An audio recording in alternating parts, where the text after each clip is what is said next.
আসসালামু আলাইকুম চাচা, বাসায় আছেন? তেলে গেছ তোরা দুই ভাই। চাচা আমাকে দুই ভাইয়ের একটু কথা ছিল। তাই আব কেন বক চাচা বাপরে তো মরার আগে আপনার কাছে দুই ভাইয়ের দায়িত্ব দিয়ে গেছি। তো দুই ভাইয়ের দায়িত্ব আমাদের দিয়ে গেছিল, অনেক কিছু সমস্যা হয়েছে। চাচা আমি তো ছোট, আমার বড় ভাই তো।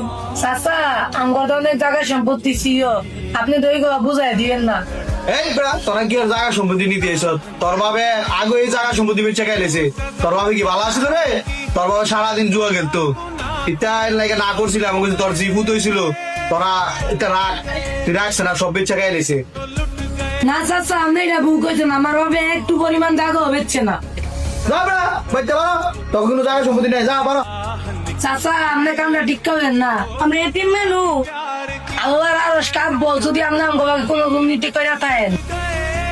চাচা আমাকে জায়গাটা দিবেন না, আমরা কেন আপনি কিন্তু জায়গা হয়ে কবর যাই থাকতেন না, টাকা পয়সা হয়ে কবর যাই থাকতেন না।